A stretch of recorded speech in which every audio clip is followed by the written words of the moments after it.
And welcome back to the show. We're back as we usually are. My name is Trent. And my name is Mark. This is Geek Off The Street. Geek Off The Street. We were almost synced there. It's a little weird online. Yeah, so 9 out of 10. 9 out of 10. Yeah, yeah. It's the greatest podcast of all time. We're talking about geek culture, pop culture, whatever else we want. This week is definitely, absolutely no exception because we have a special guest today. We have writer, producer, and the host of the widely entertaining podcast and channel, the Fine Dining Podcast, Mr. Michael Ornelas. Thank you so much for coming on the show. Welcome to Geek Off The Street. Thank you for having me. Thank you for literally recognizing me as a geek and picking me up off these streets. I appreciate it. Absolutely. I do. I immediately, yeah. Even from just the first email, I was like, yeah, this guy's one of us. I can already tell. You gave me shelter. You gave me a warm meal. It was so nice. A hot meal. An alcoholic beverage. That's what we do. all the essentials, correct? Yeah.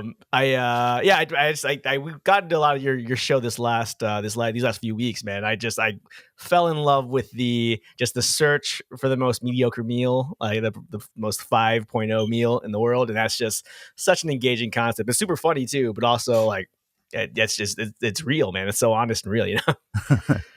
Thank you. Yeah.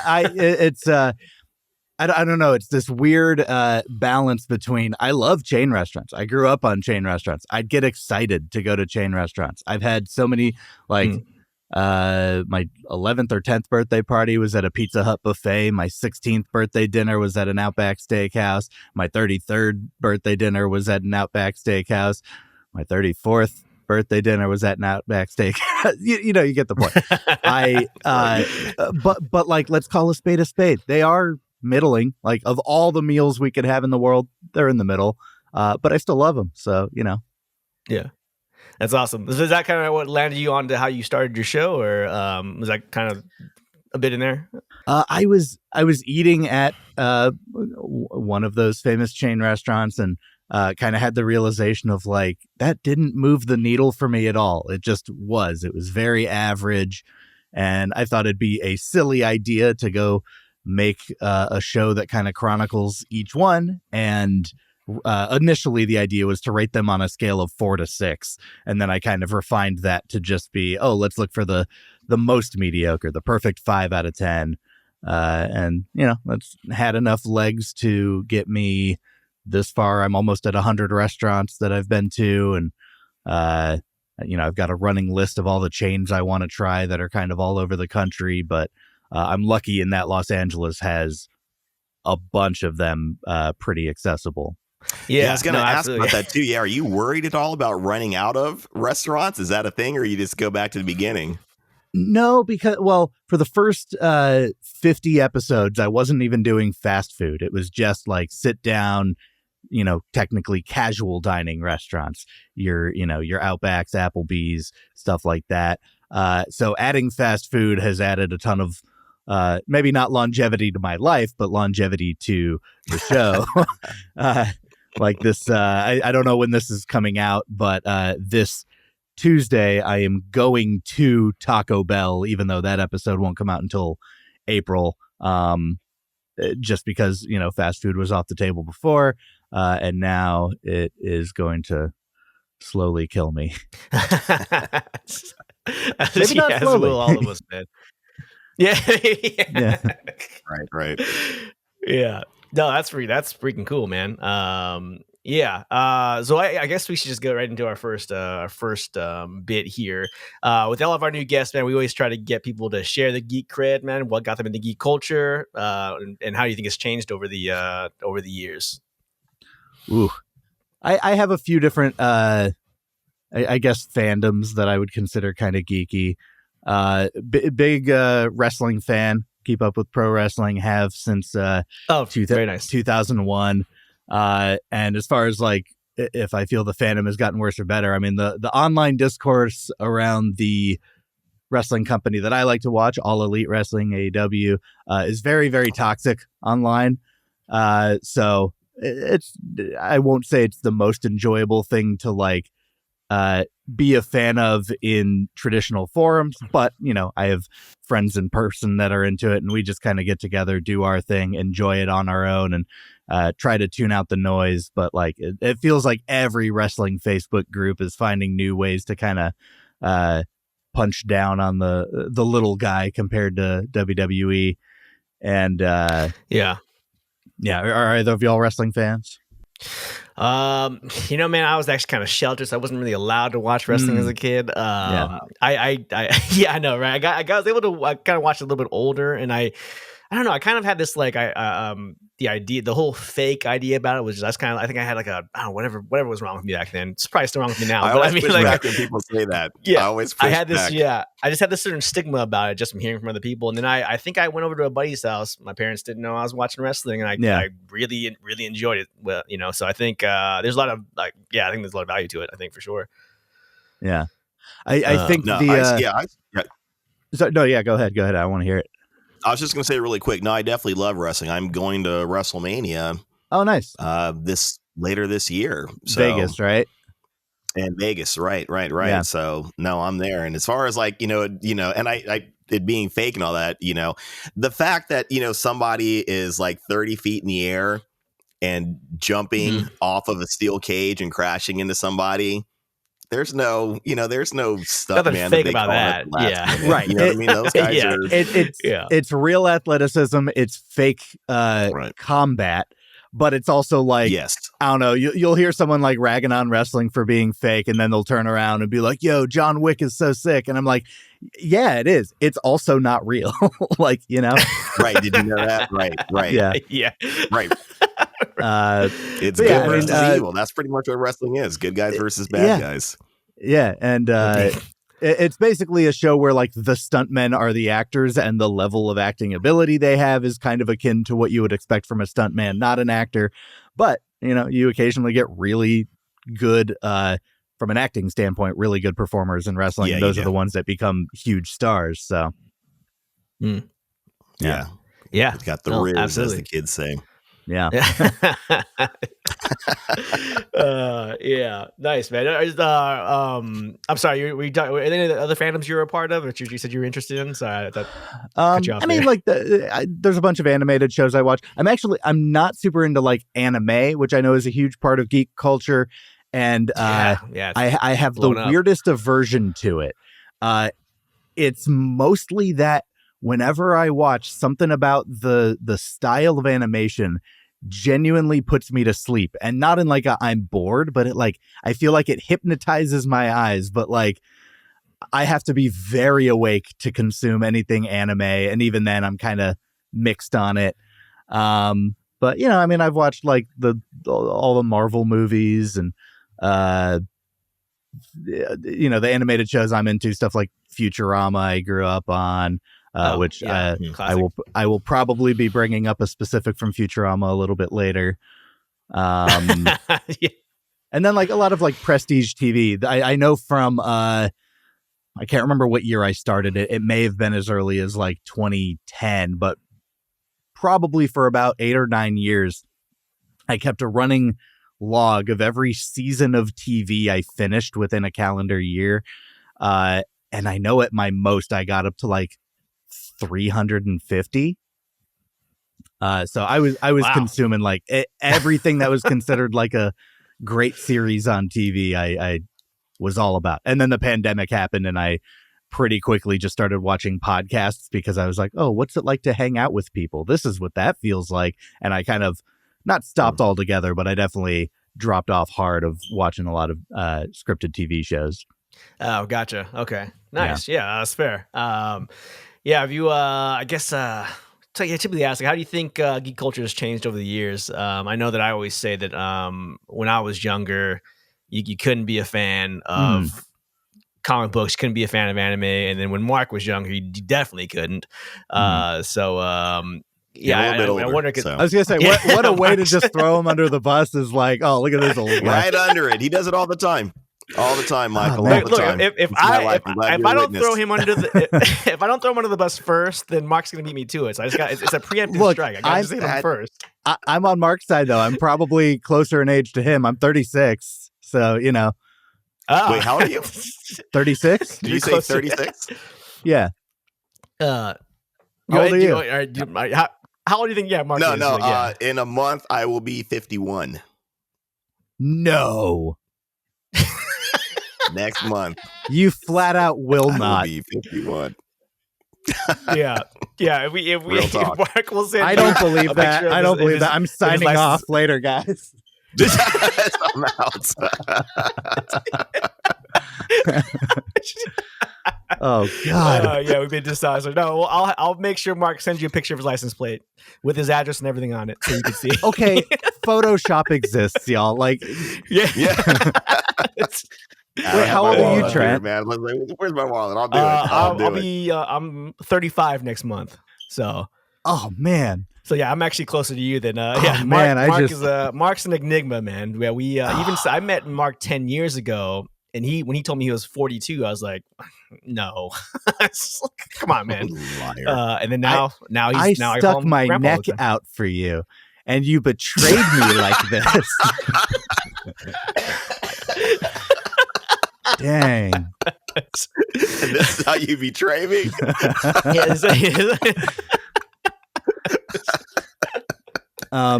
Okay, so to answer your question, the ways, I mean, I feel like geek culture almost doesn't exist these days as because like geek was obviously made as a demeaning term for a certain type, people with certain sets of interests, whatever. And like, you know, I guess going back to my wrestling fandom, it was literally a thing that I kept secret. Like I was a closeted wrestling fan throughout middle school. I was kind of like, I have very few friends that I actually will trust with this information, that I'm into this thing that does have such a stigma of being, you know, fake or, you know, corny or whatever it is. So I mean that was very much, and then on top of that, I collected wrestling action figures and still do, and that's a thing where like it took me a long time to own up to that. But I remember like one of my like high school best friends, I like had him come over and I just had like probably 50 action figures and like a wrestling ring with a cage on it set up in my room, and I was like, "Isn't this cool?" And he was like, "Not really." Wow. That's Wow. I would have loved that. Yeah, I know, right? Yeah. Yeah, the rest. Yeah. And then now I feel like, one, I mean, with younger generations, I do feel like, I mean, yeah, bullying still happens, but it is a thing where they almost bully the bullies in a way to where it's like, hey, man, you're literally not cool for being like that. And I feel like there's a lot more ownership over being able to like what you like.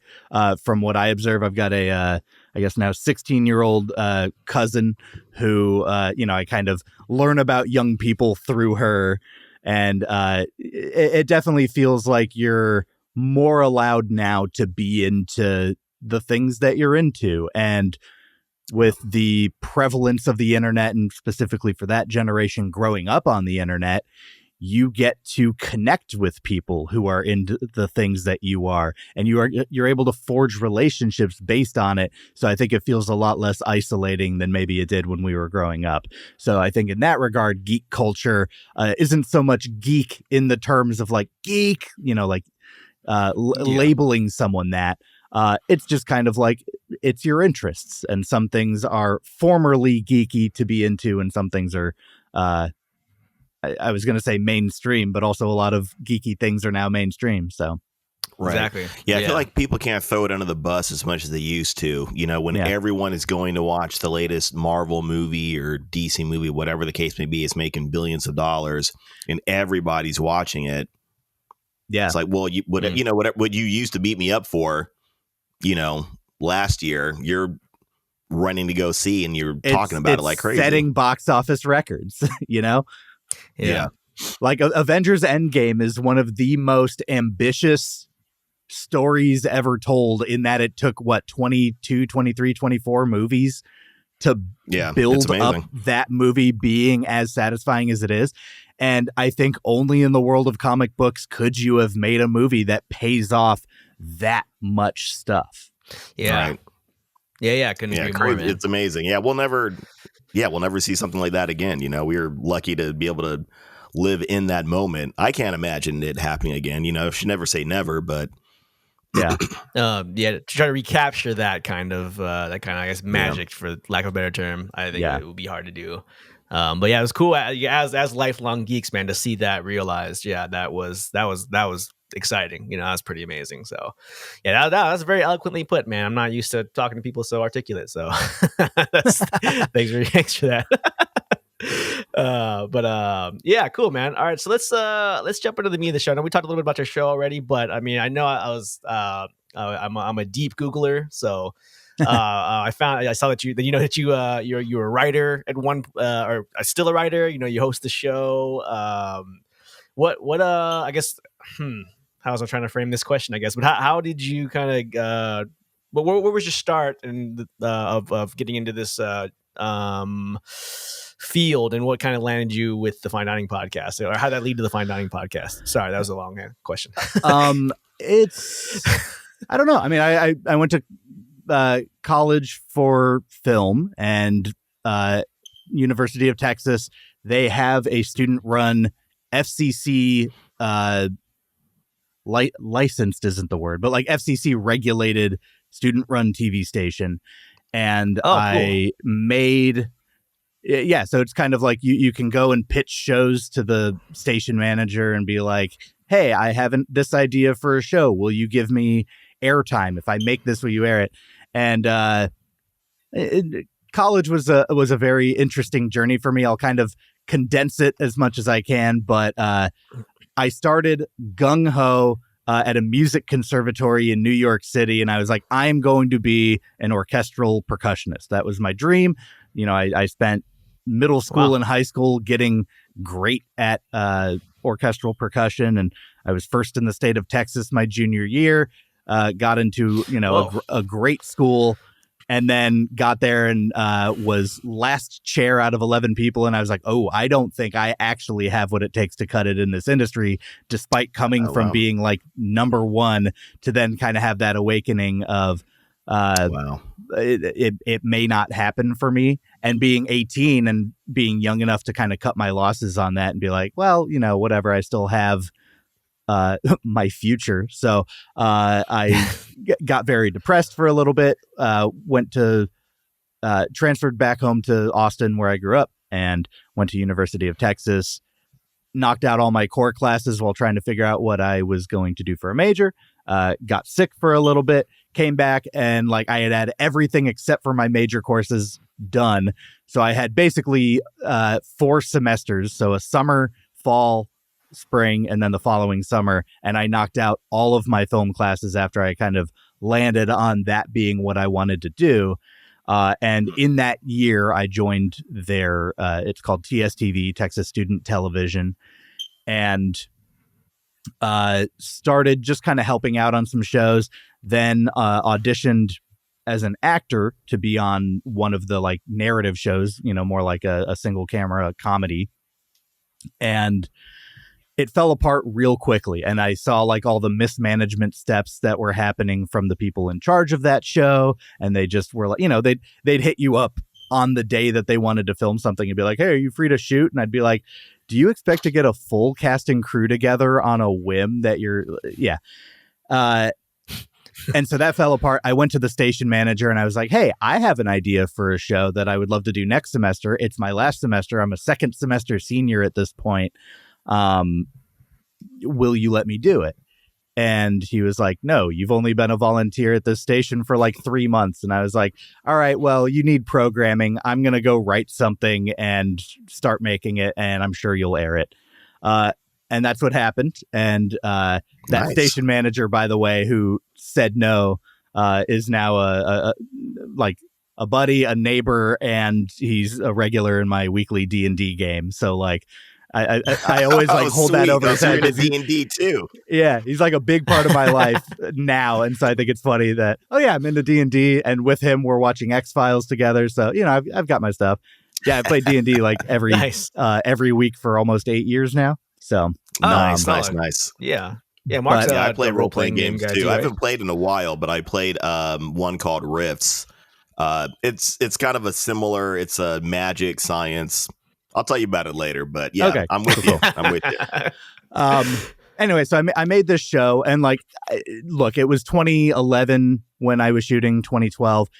I don't think it ages well. You know, I was very influenced by like It's Always Sunny in Philadelphia, where it was kind of like, let's just be mean to classic. everybody, and it's not my taste anymore.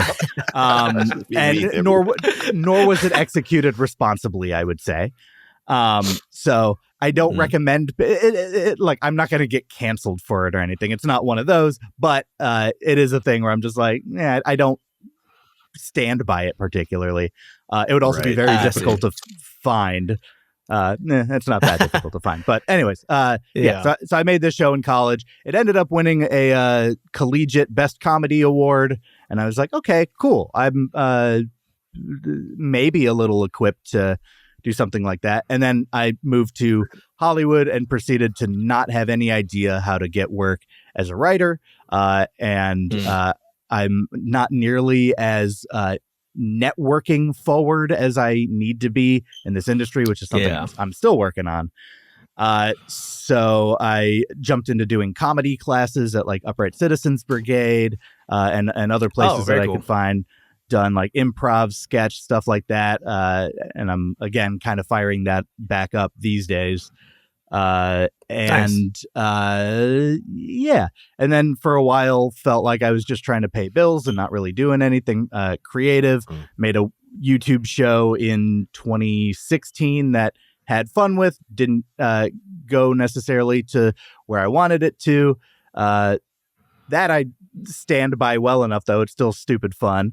And then when that didn't work out, I pivoted, made a board game. It didn't come out, but it kept me busy during the pandemic. I've played it like 350 times. It could come out if I decide to take the next steps on it. But that's cool. I'm also very into board gaming. There's another one. And then got frustrated that I wasn't filming anything or whatever. And like I said, pandemic got me really into YouTube, which, by the way, this whole story could have started with, the pandemic got me into YouTube and I decided to make a podcast. No, I'm liking the story. But, you know, whatever. This is great. Yeah, the deep part is better. I'm not short-winded. And well, you fit right in on our show then, because hell yeah, we don't know how to be. Yeah.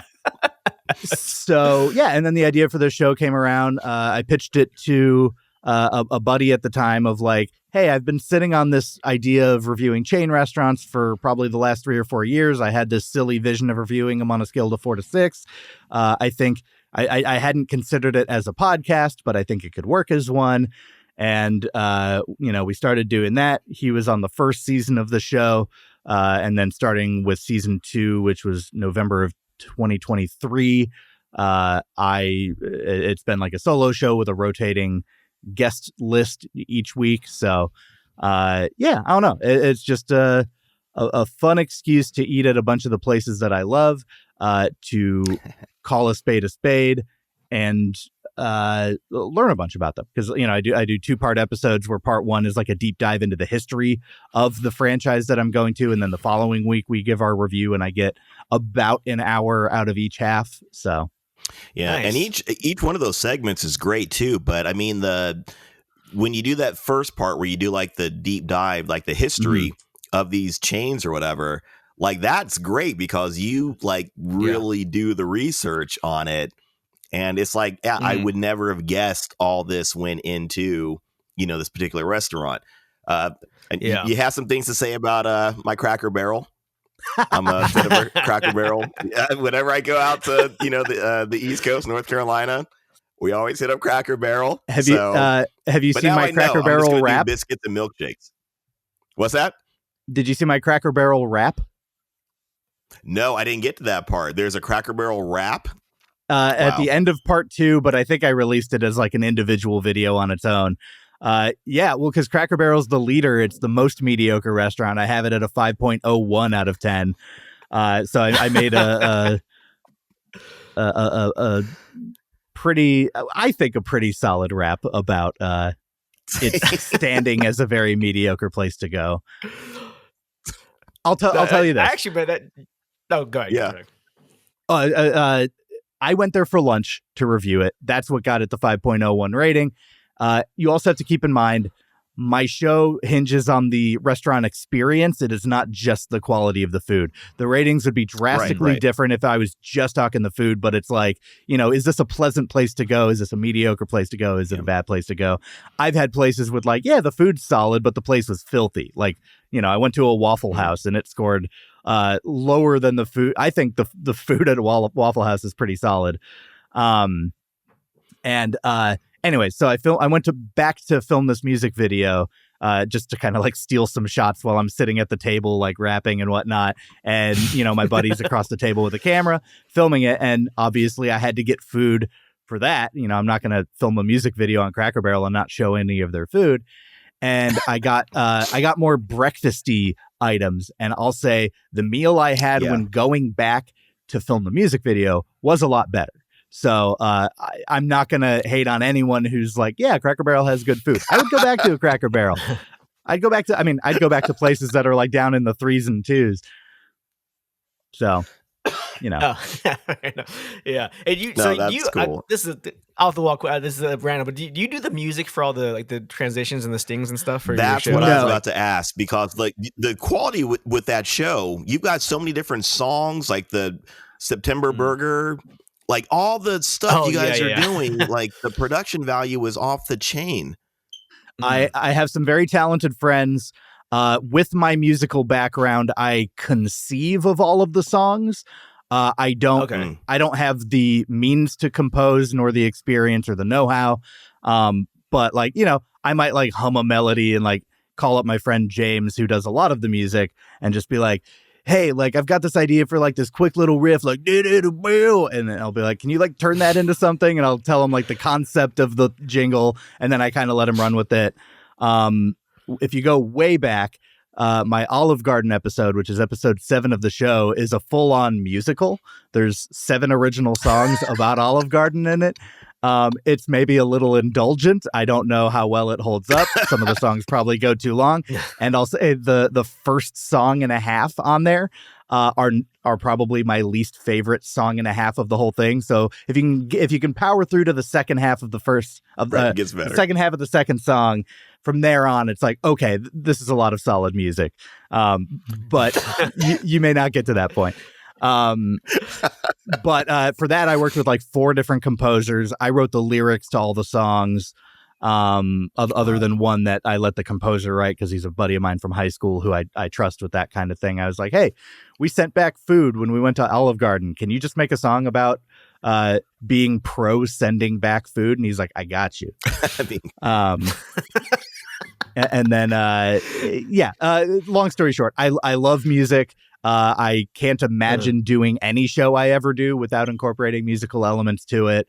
I did just reach out to somebody about maybe doing another, I won't say musical, but a musically prioritized episode for a restaurant that really it makes sense for there to be music involved. I won't say which one. But I love it. I love the mystery. It's figure outable. You could get there. But I love music. So no, I don't do it all myself, but I have at least a hand in that process.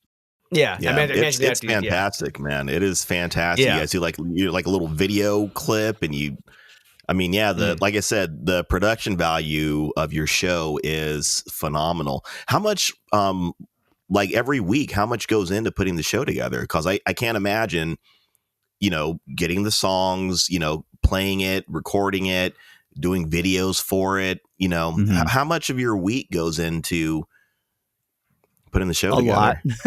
A lot. The editing in particular, I'm a very slow and picky editor, but I also don't really want to hand it off to somebody. So because I want my pacing, I want my comedic voice to kind of be the overriding thing. It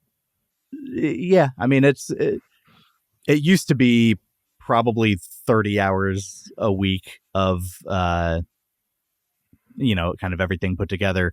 And that was when it was audio only, but luckily over time I have gotten faster. I could probably, if I focused, but I am very ADHD. If I'm focused, I can probably start to finish edit an episode in about 8 hours, maybe.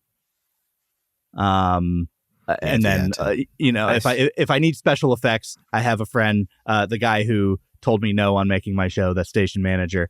He works as a special effects artist. He did he worked as an effects guy on The Annoying Orange for a really long time. He was behind a lot of the stylization on that. And then, I've got my buddy for music. So if I need those elements, but, luckily the music stuff, I stay far enough ahead on to where I'm like, hey, this episode needs a song. It comes out in 8 weeks. Could you come up with it? And then he gets it to me, and then I get it over to the visuals guy and, schedule a little shoot if I need a green screen thing or whatever. But, I'm pretty organized well in advance. Wow. Yeah. I was gonna say, how far out do you have your stuff planned? Because how far out do you have your episodes planned usually? Right now is probably the closest, tightest I've ever gotten to an episode, like my final episode that has been recorded coming out. So my goal was to record 4 in January because 4 recordings gets me 8 episodes. So 1 month turns into a 2-month buffer. So I still have 3 more episodes I'm recording this month, and then I'll feel like, okay, I have some breathing room. But as of right now, I'm only recorded through end of February. Oh, gotcha, man. We we're like day before. We need to come up with an episode. All right, let's get it going. Yeah, because and then there's the research component and all that. And then for Christmas, my girlfriend got me a teleprompter, so when I'm reading all those facts, I can look at a camera instead of just be looking down, reading off of paper. So now I have to write out. I have to transfer everything to the teleprompter and kind of write that out, and gives me an opportunity to make more deliberate jokes as opposed to everything needing to be off the cuff. I can come up with something where I'm like, oh, that's a fun little thing or whatever, being unnatural. Yeah, right. I'm doping. I do love that about the show, man. Again, I'm picking up on Mark, but the history of the shows, right? I'm a huge In and Out. I love In and Out, but man, I didn't know any of those facts about it when I listened to that episode. And I was like, dang, this is really interesting. It's really educational. I'm really all about the history of things and stuff. Mm-hmm. So that really hooked me into your show. And then at the end, I'd be like, oh, the review's next one. I guess I gotta go to the next one. So yeah. It keeps you interested the whole time. Yeah. Next week's episode, I've already finished editing, and it's probably my favorite episode in quite some time. And it's the history of McDonald's breakfast and of Ronald McDonald. So I highly recommend that one. It's very fun. I am dressed as Ronald McDonald throughout the episode. And as opposed to Shrek, as opposed to Shrek, I've done 3 so far. I've done Shrek, Ronald McDonald, and Freddy Krueger for Nightmare on Wing Street. With the pizza. Yeah. With the pizza face, yeah. My guest for the McDonald's one is Chad Damiani, who is a figurehead of the LA clown community. So I'm like, I think he's such a fun get for an episode where I'm focusing on this famous clown and stuff. So if you like history, there's a lot of interesting stuff to McDonald's breakfast and to Ronald McDonald. Wow, solid. That is very interesting. I was hooked at the whole breakfast of McDonald's, but actually the clown Ronald McDonald, nobody talks about that. You'll see stuff about the history of McDonald's, the restaurant chain, and all that stuff all the time, but nothing about the clown himself. It's very deliberate that you don't really hear about him anymore, because you remember in 2016 when all those clowns went viral that were just showing up and people were taking pictures and it was super creepy. That was the straw that broke the camel's back to where McDonald's was like, okay, Ronald, you're taking a backseat from here on out. Wow. That I didn't really think about impacted McDonald's. Yeah. Wow. Oh, man. I grew up with that crazy clown. That's terrible. That's terrible. All right, so let's start a campaign. Bring back Ronald McDonald. Man, I think that isn't the first McDonald's out here in San Bernardino somewhere. Is that what that is, or am I crazy? Yeah, it is. Yeah. Okay, all right. It's out here. Yeah. Okay, gotcha. Cool. Yeah, but no more spoilers. No more spoilers. Yeah, yeah. No, I got to get the notification enabled for your next episode to come out. So I'm excited for that. Yeah, my first job was at McDonald's, and I was like, that's when my life started going downhill, and it's never recovered. So. At least you're not me literally in 2024 spending 6 months taking clowning classes. Like that's you're not trying to become Ronald McDonald. Yeah. Every morning I wake up and my nose is just redder and redder. I'm like, what's happening?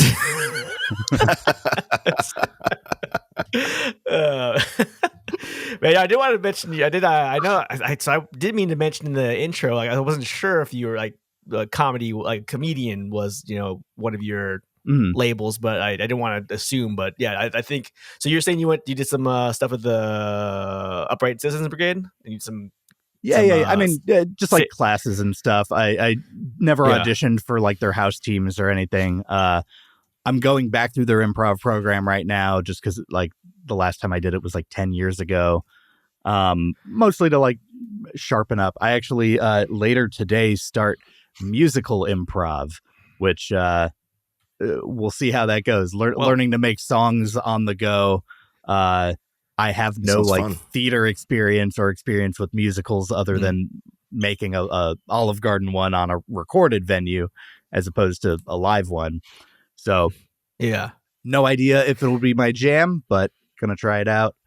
That's really cool. Yeah, I think show's funny already. Yeah, exactly. That's it's hilarious. Show's funny. The guests you have on, the guests are funny. Like, I don't know if they're like that way to begin with, or you bring it out of them, but your guests are great. I mean, everything about the show is it's good. It's really, really good. It's solid as heck. Yeah. Definitely. Yeah, and I would not have even thought about. And the crazy thing is like the whole concept. We already talked about it. I know, but it's one of those things that almost like it makes you mad. It's like, why didn't I think of that? Why did I think of that? Yeah. Everybody always does. This is the best. This is the worst. But that's what makes it so good. Thank you. That's what makes it so entertaining. Original. I didn't know I was just I feel like I'm when you go through a car wash and those brushes come and it's the most satisfying part. I feel like I'm going through that, but of compliments right now. It's so nice. Yeah. Well, I don't know. If you don't hear it enough, dude, it is a very, very good show. It's put together well from top to bottom. It's really good. It's really good. I appreciate it. Yeah. And don't worry, we'll start the insults here pretty soon, man. Just to kind bring it on. Yeah, we bring can say that part. Yeah. Tell me how wrong I am to bleep the word cheese for a whole season because I don't like cheese. Okay. So okay. What's the story with that? Is there a story with that? Can we ask that? Is that a secret? I think cheese is gross. I've always thought cheese is gross, and it stems back to growing up with like a few sources of very pungent cheese stinking up the house. And then like, look, my brother's a guy who's just got like big features. And when he was a kid would chew with his mouth open. And then his like tastes and snacks were weird. And like, he would literally put like bags of cheddar cheese and broccoli in the plastic in the microwave and just put like 4 minutes. And it would stink up the house. It looked gross. And I would see it while he's chewing, and it just made cheese this like psychologically just no-go zone for me. And but the crazy thing is, by that point, I was already eating pizza, and I was like, yeah, but I like pizza, so that kind of got that held over. So I'll eat pizza, and I'll detach the fact that I'm eating cheese from it psychologically. But I can't bring myself to do cheese. It's like I'm not brave enough to try and conquer it. It's so psychologically paralyzing. And I wish it wasn't the case. Going to all these chain restaurants where every other thing is literally called like the cheese diarrhea explosion taco at Taco Bell or whatever. I can't even try it. I want to try the cheese diarrhea explosion taco from Taco Bell. I want to try the cheese diarrhea. But I can't. I don't have the courage. And so for the show, I thought it'd be silly to take a hardline stance against cheese and bleep it for a whole season. And I started that season by going to the melting pot, like a big fondue place. And just like, my guest ate all the cheese and I'm just sitting there disgusted. And the word cheese was said so much on my season 2 premiere that I was like, screw it. From now on, you're not allowed to say it. I'm bleeping the word cheese from here on out. And then I did it for the season. And then starting with season 3, I was just like, you know what? I've grown as a person and I can at least let people talk about their truth without censoring their voice. So I'm lifting the censor. That is very magnanimous of you, sir. Very magnanimous. Yeah. And also, it's there is an element of do you know the term kayfabe? It comes from wrestling, but do you know what kayfabe is? It's like I think it's Pig Latin for fake, but it was like this carny for fake, and it was literally like back in the day, 70s and earlier, maybe even into the 80s, wrestlers spoke kind of this secret language, specifically so they could communicate in their matches without people in the crowd being like, hey, they're cooperating, And kayfabe is this idea of what the audience thinks is real. So it's like, the fact that, everyone hates Hulk Hogan, so I can't really use like the fact that Hulk Hogan and Macho Man Randy Savage aren't actually enemies. They probably were because Hulk Hogan sucks as a human being. But it's that idea, though, the illusion of and then breaking kayfabe is when you let the audience like in on, okay, we're actually friends. So like breaking kayfabe used to be this like kiss of death in the wrestling industry where like you just don't do it. Right. You hold the truths of your character even outside the ring. There is an element of kayfabe to my show to where like, and I think it's weird because I think with podcasting, people expect everything to be truthful, which I am, but I do exaggerate my view. Like the cheese thing, is a big part of like I'm not actually trying to censor people. So if anyone like is like, wow, I can't believe this guy's doing that. It's for a bit. It's for the kayfabe of it. God, Okay. yeah, that's cool. Yeah, no, that's a great. That's like one of the funniest backstories that ever for a reason I like cheese. I have this Scottish friend that I was like, why don't you like cheese? Like, nah, I just don't like it, and that's it. Like, no explanation, no reason at all. And she's like, well, I don't know, man. I overthink everything. It's a good reason. Yeah. I'll tell you really quick too. Like my brother doesn't like cheese. And like never got a real explanation why, but he will eat pizza. So hearing you say that right now, I'm like, okay, I'm going to stop because, we would kind of, clown my brother every once in a while. It's like, you still don't like cheese and he's got like 9 slices of pizza going on. Yeah. So, I'm pretty much lactose. I'm going to leave it. I'm going to leave him alone. I've learned something. Yeah. Here's the thing that's even crazier about it though with me. And look, I recognize I'm the weird one here. I get it. I won't do just cheese pizza. Gun to my head, I will. But I need pepperoni. I need meat. That's my preferred form of pizza. But if you take that very same pizza and just seal it on all ends and make it a calzone, won't touch it. Too cheesy for me. You take a hot pocket. I won't touch it. Bagel bites, won't touch it. This is just getting weirder and weirder. Yeah. I get it. I am, I was just like, I don't recognize that shape. I don't like it. Oh, man. Wow. This is interesting. I feel like you can't write that, man. That's like a great character quirk. It's like being like a surgeon that doesn't like blood or something like that. Like a very good character quirk for like a character in a TV show. Straight up, take a piece of pizza, start folding it in half, and then stitch it on top, and be like, at what point won't I eat it? At what point is it too much of a calzone? It's like you would totally eat this thing. I'll eat either one of those pieces, right? I'll eat either one. Yeah, I'm gonna put them together. Yeah. That's fine. Put it together and slowly bring it together. Yeah. I'm Yeah, dude, stupid. That is, oh, man, I forgot. I would never have even Yeah. guessed that's a thing. Yeah. But yeah, man, I can't get Oh, enough of man. that. Yeah. That is so cool. That is so cool. I do want to ask you one question about just being a creator in general. I know we always try to talk about like growing the channel and what's it like, and for people, well, if people want to know what it's like to do that, like what are some major challenges you've seen, I guess, at the beginning of starting your channel and your podcast, and like how's that? How have you adapted to those? I mean, it's been very expensive to grow my channel because getting yourself in front of people who will be receptive to. Sorry, did you guys just hear I kind of just burped? Should I take this fresh? I just straight up had a gurgle in my throat. I don't know if that came through, but it should have. I didn't hear it. You're good. Yeah, I think getting in front of the audiences that will be receptive to you in an environment where there's just so much out there.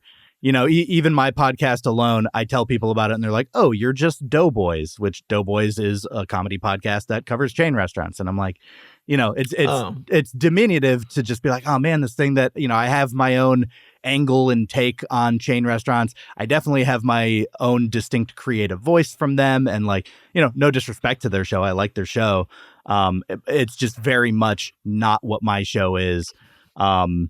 But like, I mean, literally before I put out my first episode, I like pitched my show to somebody and they're like, oh, you mean like Doughboys? I was like, what's that? And they're like, oh, it's the show you just pitched me. And I'm like, ah, damn it.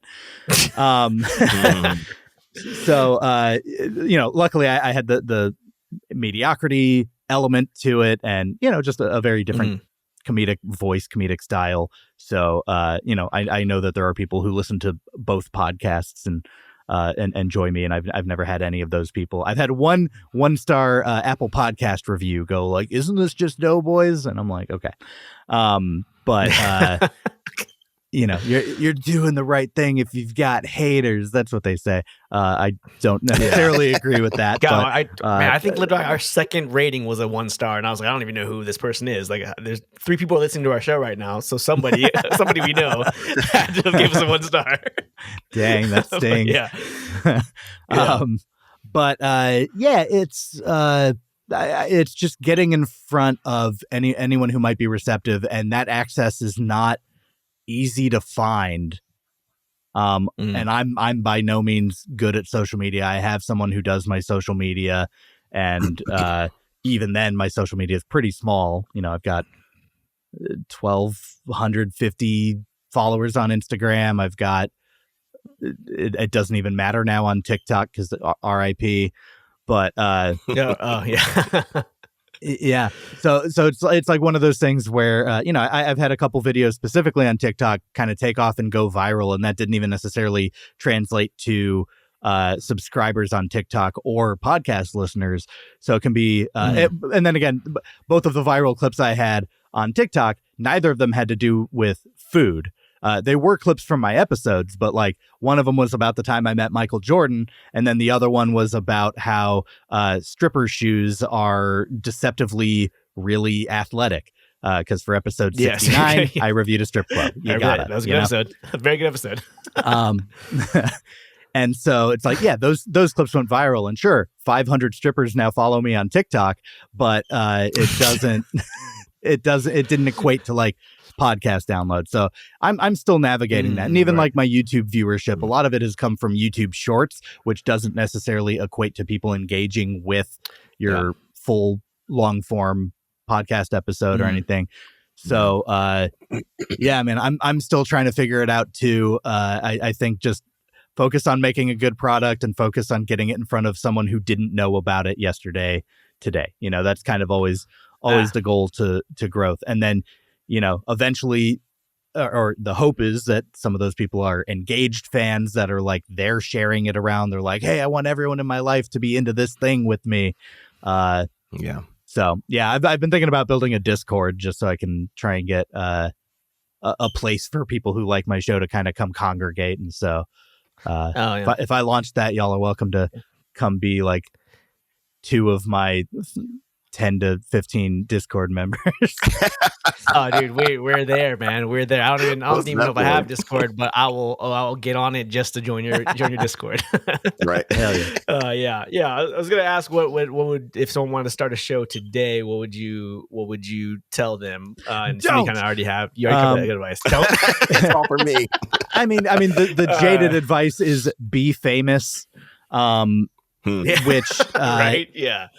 Look, but here's the thing. Like, I think there's a lot of negativity that people associate with that, but I'm not gonna sit here and act like the person still at some point was a nobody. Just because they worked up to a point to where they are now known and then pivot into podcasting doesn't mean that they didn't build the audience. They just, they pivoted the medium, and I think that's totally warranted. So I hold no ill will towards any famous person who starts a podcast. It is a very exposing medium if you don't have a lot to say. There's a lot of people who will start a podcast and it's like, oh, they gave it a season, or they gave it 12 episodes and then people didn't stay listening. I would say this: if you're starting specifically a podcast, and this is impossible to know, but try your best to put on a product that sounds like it's in its 50th episode already. Record it, figure out the kinks, figure out the things that don't like, ask people for feedback on it, take those notes, apply them. And if your first few episodes have a great level of polish on them, podcast discoverability is just so much easier when you're new, because the algorithms are testing the waters with your product. Whereas something like, I'm 3 years in, and, I would love to get like an Apple feature, to be on the Apple Podcast homepage. I've pitched it maybe 5 or 6 times. Once when I was new, I kind of put a lot of eggs in the basket of the Olive Garden musical, and it wasn't picked for an Apple feature. And then since then, once you're out of those first 2 or 3 months of being a new podcast, you're kind of old news in a sense. So building from there is tougher, not impossible. But yeah, if someone's looking to start something, start strong. Do all that you can to start strong. Don't, you're welcome to feel it out and learn as you go. But then I would almost argue maybe that podcast wouldn't be the one that takes off. Maybe it's the next one that you do when, you do another fresh launch, but you take all that you've learned with you from the first one. So yeah, front load your show with being as good as it can be. That's great advice, man. I wish. Very good tip. Yeah, I wish we heard that 200 episodes ago. Look, I'm right there with you. I just passed like my 100th ish episode, so I'm nice. I'm right there. Yeah, with you. I think you might be our 200th episode. We've been really bad about keeping track of, because we record 2 episodes this weekend. So yeah, you might be our 200th episode though right here. So yeah, we're gonna nice round number. So we appreciate it. Yeah, good round number, exactly. I'm sorry, I know we're getting on a little long here, man. But so what's next for you, man? Where do you want to go with your show, or what's? I wanted to ask, just because I have answers I like for it, but if you guys have to go, I'm good right now. No. Yeah, but you had a question about food from fictional restaurants, and I'm interested in talking about that. That kind of comes in because I threw that in there because if that's later, that's fine. I just want to make sure that we get to that. Right. It is one of our rapid fire questions. I was trying to find a connection earlier, but I don't want to force that conversation. So yeah, that'll be in our rapid fire question here. Okay, so cool. you get one question you already know about. Great. But anyway, so you're saying what's next or something? Where do you? Yeah, I guess where you want to go with your show, or do you want to get back into writing and producing, filming movies, or what's next for Michael Ornelas? I'm trying to figure that out right now. I do have a few goals in mind for this year, and I am blessed to be not at a loss of ideas. It's just a matter of which ones do I want to put my focus into right now versus later. I don't know if y'all are actually, you know what? I'm not going to say it because it's a hope, not an actual thing yet. But there is a medium I'm looking to develop a show for, and pitch to. There are a few more like special episodes of my podcast I'm looking to do. I did mention that I kind of want to do another musical based episode. I kind of want to see if I can figure out how to do a role playing episode, like make a D&D campaign out of a review. Ooh. I don't know what that looks like. Oh, It might be too ethereal and weird to execute well. So, but I'm toying with it. Yeah. I like it. Man. You need somebody. Yeah. yeah, yeah. yeah. And so, that one has been giving me a challenge to like develop. And then on top of that, I'm just trying to do more live comedy. So doing more improv, doing more like weird clowning stuff. And I have an idea for a one-man. It won't be a one-man show, but it'll be like an hour-long, more or less one-man show that I want to write and figure out if I can stage in LA this year. And I did just order I just ordered like 75 fake hot dogs for it. So You sound committed. That'll be the teaser I give for it. I'm already interested, man. Yeah. Yeah. See, that's awesome. It's cool to see how many ideas you have. Man. You got to keep growing. Like me and I've been telling every single person that we talk to that me and Mark are trying to. We're working on writing a movie right now. Our first feature. Nice. So it's going to take place in the podcast world. So nice. Yeah, we'll keep you updated on that. But yeah, I was when I was in college, I was in improv and I was doing I was got into stage acting a little bit, and that's my old world, and I miss it a lot, man. So it's really cool to see you like keeping it going, man. I mean, I'm kind of just like getting into like actually trying to get up on stage. It's not really a thing I've ever done other than, a handful of improv, like class shows and stuff. And I dabbled in stand up in college, but even then I've probably done stand up less than 20 times in my life. So I don't feel like I really get to say I did stand up if that's all I've done. Yeah. I did one open mic night once. I had fun. And I never went back to it, so I can't really say I've done it either. So yeah, but yeah, I had one stand up show that wasn't an open mic. It was like, I was actually booked is even a weak word for or too strong a word for it. But it was like 2013. It was. A buddy of mine had a friend doing a show it wasn't even a comedy club. It was a bar in Compton. And I drove down and it was this one girl's birthday, like 21st birthday. And she and all her friends were kind of just like cross-armed, like impress us kind of vibes. It was kind of a tough crowd. And on top of that, the intro I got from the host, I was like, is this what the stand-up world is? He was literally like, all right, this next guy, I've never seen him before. My friend tells me he's funny, but if he's not, that's on him. Everyone, Michael Ornelas. And I was like, what the fuck was that? Wow. And so I'm like, it sucks the art. And then I look out into the crowd and it's, this girl with a tiara on and all her kind of snooty looking country club looking friends. And I'm like, what are you, why are you team, who man. I get? We're on the same team. Help me out. Why are you who I get? We're both trying to have a good night here, And then a couple of her friends from that group came up to me later in the night and was just like, "Hey man, we thought you were funny. You reminded us so much of Louis C.K." And that was before that was a bad thing. So yeah. That's solid, man. Well, hey, man, if you ever need somebody to do some improv skits with you and you have nobody else on your list and you're like, man, I need to call somebody. Where are y'all located? Step in if you ever need it. We're in Riverside.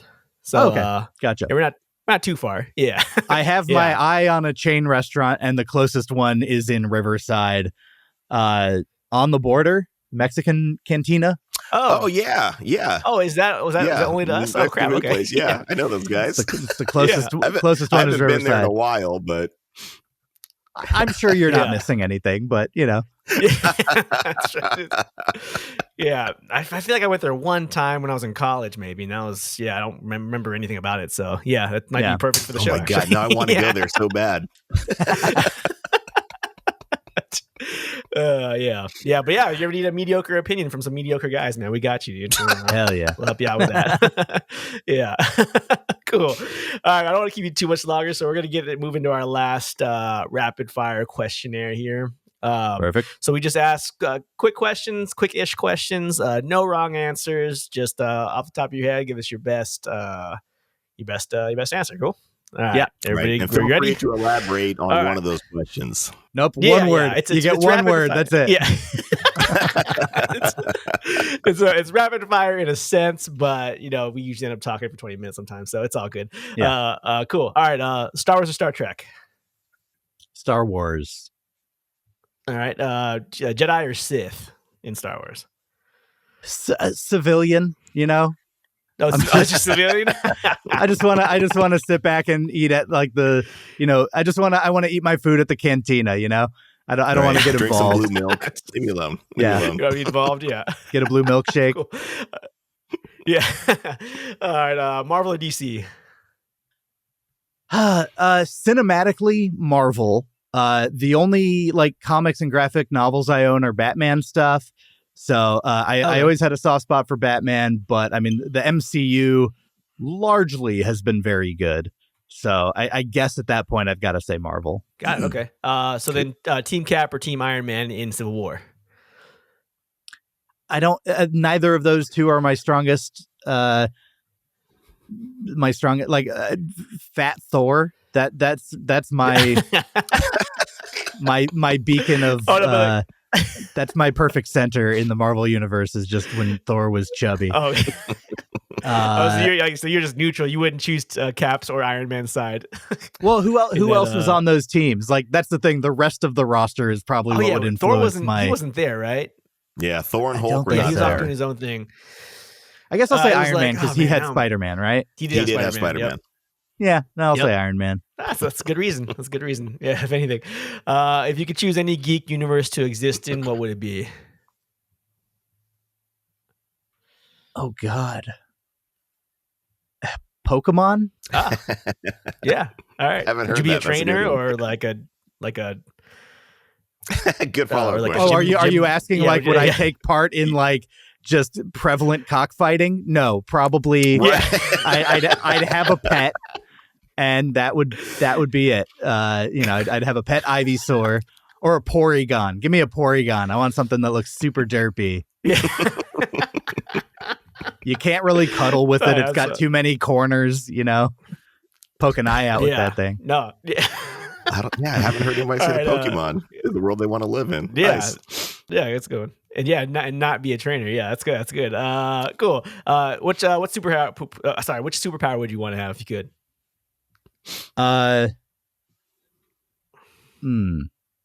Infinite power. No. Flight. I think flight. Flight's got to be the best one. Gotcha. Flight's Okay. popular. Yeah. People like flight. Yeah. Yeah. Mm-hmm. Look, we live in LA. Commuting is such an issue. Yeah. That's real. That's Yeah. real. Any Angelino who's not picking flight or teleportation is just lying to themselves. Yeah. No, I don't go to LA very often, but teleportation is my choice just because I don't like traffic in any time ever. So yeah. Yeah. Cool. If you had to be a regular person, with a regular job in the geek universe, who would you want to be? Just be making blue milkshakes at the cantina and stuff. No, that was your answer. You already answered that one. Tatooine's way too sandy for me, so there's no way that I want to be a civilian on Tatooine. I don't know, man. I'll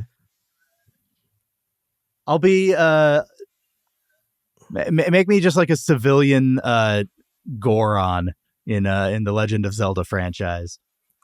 I just rolling around, eating rocks. Just rolling around, eating rocks. Yeah. Yeah. Doing random, I feel like. Do random tests of strength with strangers that look weak. Strangers. Yeah. That's not a bad life. Be like, man. look All how you gotta do is eat. I could stand on this hot plate for longer than you. And then you stand on it longer than me. And I'm like, whoa, you're crazy, man. And that's my life. That's your whole life.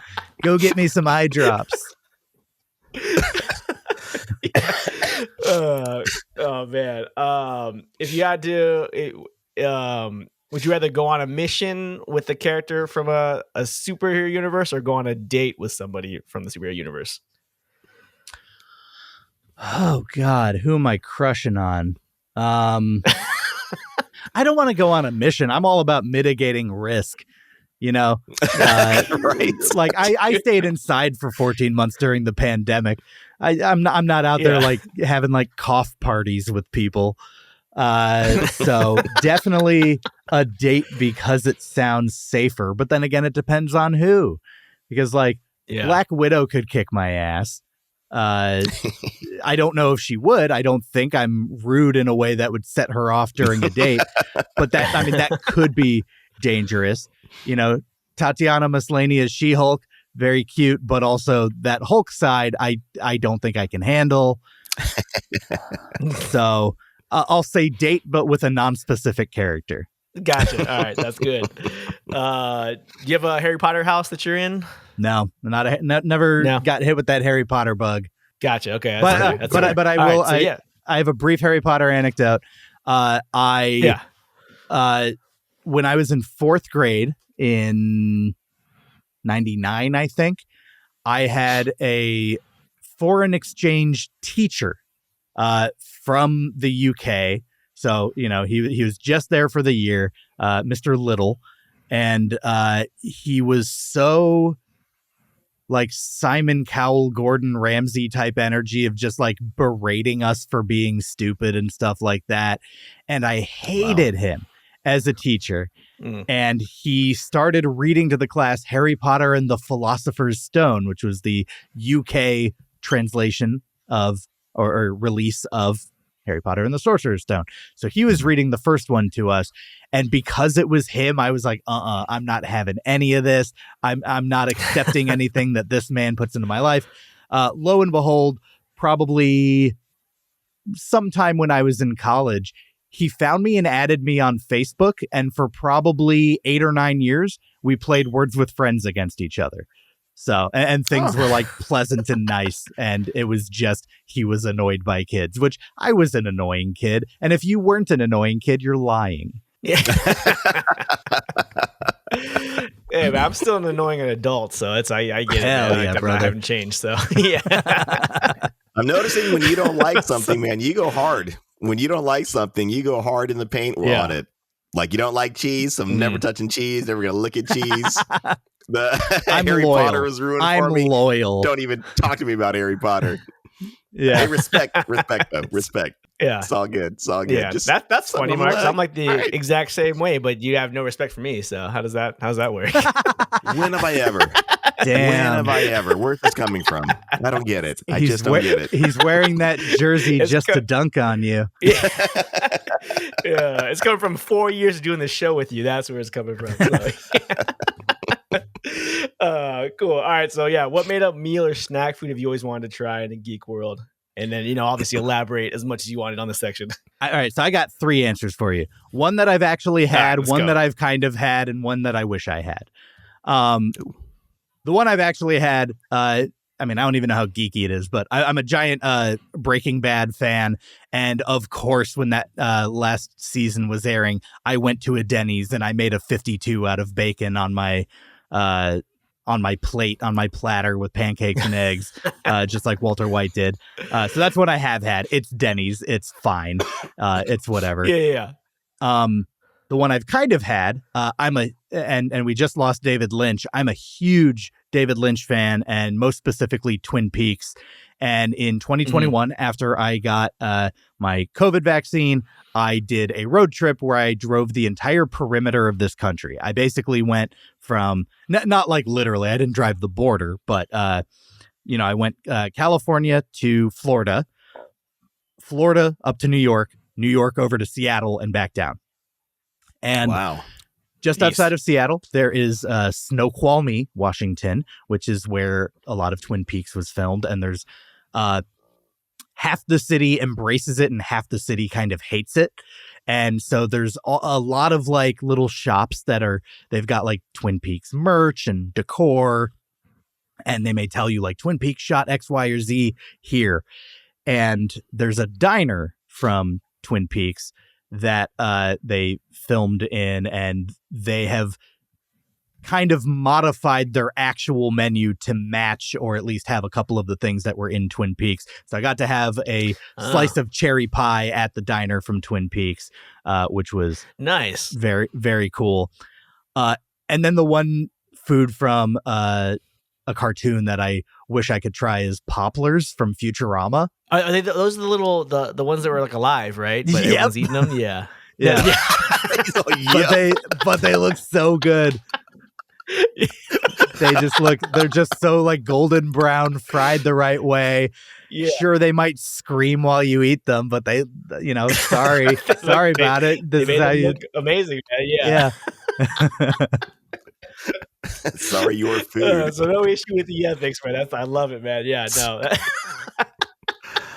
Oh man. Oh, man, that's fantastic, man. Yeah. Well, now I want to try them too. But cool, man. So right. What do you think is an important? Yeah. What do you think is an important lesson you've learned or people can learn from geek culture? Let people like what they like, unless it's the Big Bang Theory. Yes. Yeah. Yes. Yeah. I think that's the main takeaway. Thank you so much, man. When I lived in Seattle for a couple of years, man, I worked part-time. My second job was at a comic book shop, and the amount of people that walked in there referencing Big Bang Theory without actually being fans of the geek world, man, it drove me nuts, man. Yeah. Like, if I hear one more bazinga, I am going to snap. Dude, oh my gosh, man. There's this one specific time where this dad came in with his son, and he just kept saying, "Hey, Sheldon, having a good time, Sheldon? Hey, Sheldon, is that a good book, Sheldon?" The whole effing time, I was like, dude, you guys need to get out of this store, man. Yeah. It's just like, I'm getting tired of it. So yeah, it was, dude, thank you, man. You just, that is the cherry. I've never been so validated in my entire life, man. I was so you are alone, seen. Man. You are seen, Trent. Oh man, thank you so much for that. Man. Cool. Do we want to talk about what we're into this week? I know we're running on a little long here. We usually do a set where we just talk about something we've seen this week, something we're excited for coming out. I just saw the Daredevil trailer, so I'm pretty excited for that coming out. We're gonna do a live show on that one later today, so I don't want to talk too much. Well, I guess it'll come out later, but it doesn't matter. Nice. So I'm excited for that. Looks like it's gonna hold on to the original style of the Netflix series, which I was a big fan of, so I'm really excited for Daredevil. Yeah. Nice. But also reservations because it is Disney taking over it, so we'll see what happens. Who wants to go next? Mark, hit me. I thought really quick. I haven't started watching yet, but I'm looking forward to watching Castlevania on Netflix. Oh, yeah, the next second season of the of that Castlevania Nocturnal or something like that. Yeah, so I'm a big fan of the Castlevania series on Netflix. It was good. I've never played a single Castlevania game. I've never watched the show. Oh, really? Okay. Never played it. Yeah, that first series. I'm sorry, the first series was great, man. But so the first one, Nocturnal, was I'm still getting used to, but yeah. Anyway, sorry, didn't mean to cut you off. All good. I was gonna say, like, I was always the you hear Metroidvania style games, and I was always on that Metroid. Not that there needed to be a side, but like my experience with them was playing those, and I feel like those early spooky themed games necessarily didn't grab me. It wasn't until we kind of got more 3D worlds and horror games that I was really like, okay, let's immerse ourselves and be actually terrified. Yeah. Oh, solid. Well, yeah. I definitely never played the game, but the show I think is pretty good. The show's pretty entertaining, I think. Anyway, it's animated. But yeah. Okay. Cool. The new season of Severance just came out. I'm looking forward to starting that. Yeah, I haven't started it yet. But a little bit more long term, the thing I'm probably most looking forward to this year is Noah Hawley, who made the Fargo TV series is making one based in the Alien universe, and Alien is my all-time favorite movie. Oh, I am so pumped. I don't watch, I avoid teasers and trailers for things because it's not even just like spoilers from a plot perspective. I don't want spoilers from a visual perspective. I don't want to know what the style is until I'm experiencing it. So beyond like a poster, unless I don't even know, but like I'll watch trailers for something I'm learning about. But if I know for sure about a project that I'm going to consume, I will avoid any and all marketing I can for it. Very nice. Well, I'm sorry, inevitably it's going to come to this. Alien or aliens? This is a big debate that me and Mark. Alien. It's not a tough debate. But here's the thing. The question is, do you like horror or do you like sci-fi action? And both are valid, but they are different genres of movies. And I prefer horror. I think Aliens is a phenomenal movie, but Alien is, that's the one for me. Solid, yeah. Man, unfortunately, I think we just lost Mark, connection issue. But yeah, he's a Aliens man. I haven't watched. I think I watched all of everything in Alien this last year. Like last year, I hadn't seen a single one. And I watched them all, and Alien is the one for me. The slow burn, atmospheric space horror. That's my jam. I'm not even a horror guy either, and that really spoke to me. Mark will speak to why he likes Aliens if we ever get him back here. But yeah. If you ever, if you want me to tank my credibility, I also love Prometheus, and so many people hate Prometheus. Visually, it is a stunning, stunningly creative world. It's very immersive. I love the effects. It was the first live action movie I saw in 3D back during the 3D craze, and I think that it was done really well. And I read an article that I don't think is on the internet even anymore. I looked for it kind of recently after watching the movie that kind of defended a lot of the decisions that people had been criticizing about the movie and kind of put them in more symbolic terms that I thought were fascinating. Because, people will be like, oh, why would this character do that? Why would this character do that? Blah, blah, blah. Why would they take their helmets off on a foreign atmosphere? And at the end of the day, the answer is it's Hollywood and we want to see people's faces. That's fine. Just, whatever. Stop being hung up on that. They did a throwaway line of like, oh, the atmosphere is oxygen. It's fine. Great. That's fine. That's enough. Yeah. Welcome back, Mark. I am gushing about the movie Prometheus, which doesn't happen often. I'm right there with you. For the Ridley Scott movies of Alien, for me, I think is where what I identify with the most. The other ones, they're in their own world. They're cool for who they're cool for. But I'm a proponent for Prometheus as well, man. I'm with it, dude. So I'm glad you said that. Mark, I will say I hated Covenant with a passion. Okay. I loved Romulus. I loved the new one. I thought it was really good. So. Oh, right. Okay. Yeah. Right on. Sorry, Mark. All right. I'm going to go on a limb. What I miss? What I know I'm not going to like this answer, but what I miss? Alien. I already know what you asked. Alien versus Aliens, I assume. Yeah. It's Alien. Michael, I'm a horror guy. Answer? I'm a horror guy. So Alien. Yep. Michael, I vouch for you. No. Look, Aliens is also a great movie, though. Like, I'm not here to take sides. It's a beautiful franchise. They're both great movies. So right, but they're both great movies. You just missed me and Michael becoming the bestest of friends because of that last statement. So, yeah. Sorry, Mark. I won this one for once. I did. No, I think that's cool, I think the last few people we've talked to have they've been on the Alien side. So I'm feeling a little justified now, but all right. I'm not going to go so far as to admit I was wrong, but whatever. Yeah. Cool. You can never be wrong about what you like. Yeah. Exactly. Yes. And we bring that up on the show quite a bit too. That is it exactly. If you're into it, you're into it. Unless it's Big Bang Theory. Bang Theory, exactly.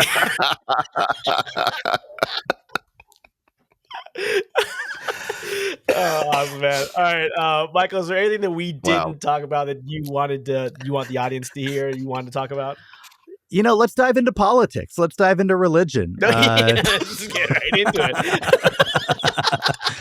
Sorry, looks like my disconnection's going bad again. Yeah, my internet's breaking up. Yeah. No, I think I'm good. I mean, I could talk about board games forever, but oh man, yeah, we'd love. I mean, if you ever want to come back on, dude, we'd love to talk to you about board games and some of the other stuff that you were mentioning, man. Because I think that's a whole nother side of things that we can unpack for hours on end, man. So we've talked about doing that, like on the show, like playing a board game and doing that kind of stuff on the show. So that might be fun, especially the one you made up. That'd be cool. Yeah, that'd be sweet. Hell yeah, for sure. Cool. So then, where can everybody find you? Where's all that info at? My home address is not going to be given on the air, but my socials at Fine Dining Podcast on Instagram and Blue Sky, and if TikTok returns on TikTok. I just started the Blue Sky. I have 7 followers, but like 2 of them are guests on my show who have like huge followings, and I find that ratio kind of funny. To be like, well, these 2 people follow this nothing account. I need to figure out how to play the social media thing more. But yeah, and then anywhere you get your podcasts, Fine Dining, that's fine in quotes, and on YouTube, and I don't know. Listen to the show. Tell me how you feel about it. I'm pretty accessible. I respond to DMs and emails and all that stuff. So unless you're like a random like SEO agent from a different part of the world who's like, hey, we want to make your website grow, and I'm just like, you don't seem real. Other than that, I will respond to you. Yeah. It took me 2 or 3 of those for me to realize like, these are fake. Yeah. Cool, man. Well, we'll have all your info listed in our show notes, man, so people can find you, and we'll send our 3 or 4 followers over there to check you out. So welcome. Do our best. Welcome. But seriously, man, dude, thank you so much for coming on the show, man. This was so fun and funny, man. I'm wiping tears away still, man. Thank you. Laughing my ass off this whole time, dude. So we're super honored to have you on, man. And no joke, man. If you ever need some mediocre people or some free slaves to come help you with anything, man, if you need me to hold a light or a mic or whatever, I can never call you slaves. I can't. I can't do it. Like, geez, man, it's 2025, Trent. Come on. Michael, this is what I deal with. All these little thin veiled. I feel like I was just walked through a trap door, and you're like waiting to take my picture of like, oh, I'm not going through that doorway, Michael, man. Want waves? Yeah, let's not clip that, right? Oh. But yeah, man. I've been meeting. I have a small Japanese ramen channel that I started a few months ago. So, and I haven't made it to LA yet to do any ramen videos yet. So, if you ever want to grab some ramen, dude, I'll be out there eventually. I love Tatsu. I know that there are like reputationally better places, but this is going to sound sacrilegious. Tatsu has a naked ramen that has no broth in it. And even though I love the broth of ramen, their naked ramen is just so freaking good. And then you just load it up with like all the green onions, garlic, and like an egg. You mix it up. Yeah, the problem with those is I can have like 2 or 3 of those because there's no broth to fill you up. So man, but they're amazing though. I love the Mazamen, I think it's called, the stupidest ramen. Yeah, that's my jam. So I gotta make my, because I've been doing a lot of Orange County stuff, but I gotta make my way to the LA side to try the ramen. So I'll be in the area. I'll look you up from out there. Cool, man. But dude, yeah, thank you so much, man. I had so Michael, much fun. thank you, man. Thank you. Yeah, Thanks for thanks for having giving us me. your time and Thanks for doing your honored to have you show. on. Your show is great, man. Your show is fantastic. Your show is great. So Appreciate anybody hearing this, Yeah. check that out. Yeah. It's go over there. It's hilarious. It's educational. It's funny, top to bottom, man. Everything about that Yeah. show is done so well. So Yeah, Appreciate yeah. it. And there's any if there's any jealous. little help that we can do to help grow your show, man, just let us know, dude, and we'll do it for you, man. Because yeah, you're awesome, man. So do you have $50,000? Mark, he bankrolls the whole show, so he can probably make it happen. Hell I yeah. think. We'll That's like chump change for him. Ooh, what a perfect time for a network disruption. I don't even think that was planned. I don't think you can plan that. I don't think so at all, man. But anyway, dude, seriously, thanks again, man. My name's Trent. This has been the Geek Off The Street show. Please go check out Michael, check out the Fire and Dining podcast, and go give all the love over there, man. But seriously, dude, thank you so much, and we'll talk to you soon, huh? Take care. All right, easy. We're out of here.